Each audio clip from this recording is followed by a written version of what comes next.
আমরা এখন যে কথোপকথনটা আবৃত্তি করতে যাচ্ছি এটা আমার নিজেরই লেখা, আর এটার নাম দিয়েছি নীল জলের কাব্য। আমি জানি না কতটুকু ভালো লাগবে আপনাদের, তবে আমি এবং ফয়সাল আমরা দুজনে চেষ্টা করব যতটুকু ভালো লাগানো যায়।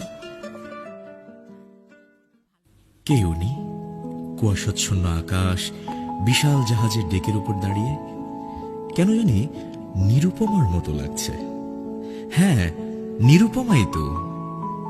জাহাজের আলোয় কপালের উপর থেকে চুলগুলো সরতেই এক নিমিষেই উলটপালট হয়ে গেল আমার পৃথিবী। কে আপনি? এমন অসভ্যের মতো একজন নারীকে দেখে এই অন্ধকারে পিছিয়ে এসে দাঁড়ালেন। আমি অনিমেষ চক্রবর্তী, পেশায় বাউন্ডুলে, সামান্য আঁকা আঁকি করি। এটাকে নিছক গরিবের তিনবেলা বিরিয়ানি খাবার শখের মতো মনে করতে পারেন। বেশ রসিক মানুষ তো আপনি। তো রসিক সাহেব, এই মাঝ নদীতে একজন নারীর পেছনে দাঁড়িয়ে উদ্দেশ্যটা কি?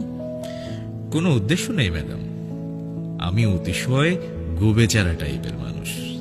আর আগেই বলেছি, নাম অনিমেষ চক্রবর্তী। কেউ একজন ভালোবেসে নাম দিয়েছিল অমিত কুমার।